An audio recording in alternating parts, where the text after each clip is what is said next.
Hey guys, today in Art Club with Miss Burford we'll be creating rock painted hedgehogs. You will need a pack of rocks, some skin coloured paint acrylic pens and also a black and white acrylic paint pen. To start, choose which rock you would like to paint on. It really doesn't matter if it's not perfectly round. No rock or pebble is perfectly round. And sometimes you can get some really cute hedgehog shapes if you use some of the longer ones or the slightly organic shaped ones.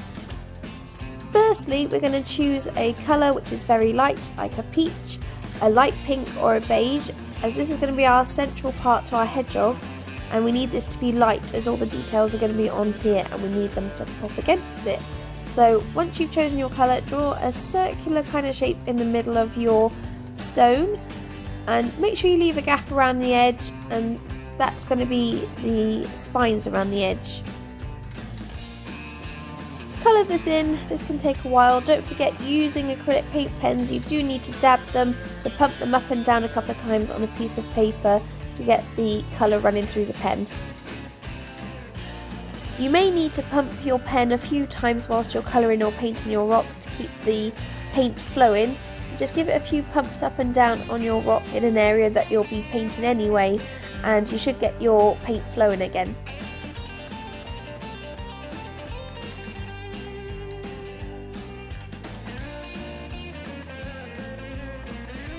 This can carry on drying whilst you're moving on to your next part, so you're going to choose a darker colour. So I've gone for the second darkest brown in here to do the ears. So you just want to do 2 semicircles at the top of that shape that you've just done in the centre.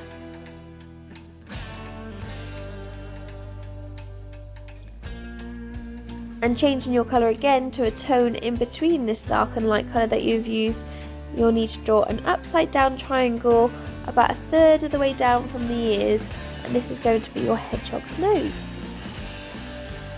Changing our paint colour again, we're going to move on to doing our paws and our feet.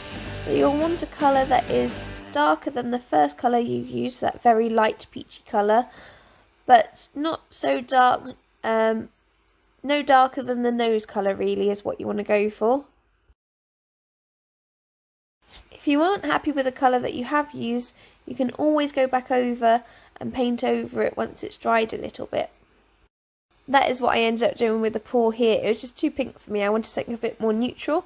So the best way to describe how to draw the paws is to do 2 clouds either side of the nose, a bit lower down from the nose, and just do little cloud-like shapes. And for the feet, do very basic tulip shapes. So you've got that round bit at the bottom and 3 spiky bits at the top.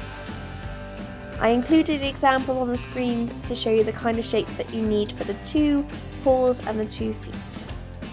And then we can get our black pen and do a simple dot in each corner of the triangle to create 2 eyes and a nose. Using one of the darker pinks or browns, you can outline the hands and feet of your hedgehog. This step is optional, but I personally think that it just makes them stand out a little bit more.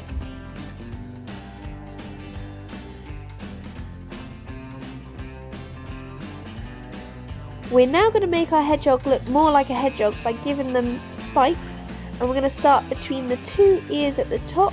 We just want to do very short lines all the way around the edge of our circular shape that we did at the beginning, so just short little dash kind of shapes. And for this you'll need a dark brown colour to go all around the edge.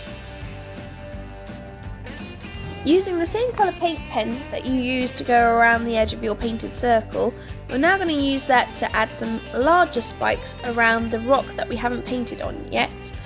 So you're going to do the same thing again, follow the circular shape around for the angle of your line, but you're going to make your lines a little bit longer this time. Repeat this last step with several coloured paint pens. You'll want 3 or 4 paint pen colours, so you've got a variety of different tones in your hedgehog spikes.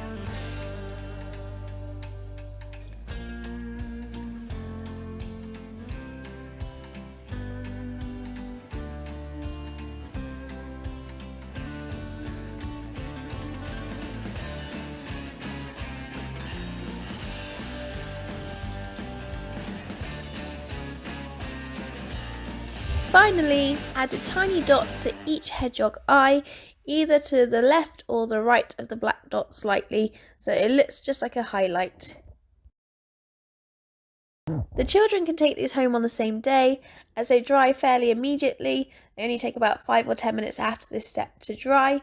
If you enjoyed this video, give it a thumbs up and subscribe for more art lessons like this. And see you next week from Art Club with Miss Burford.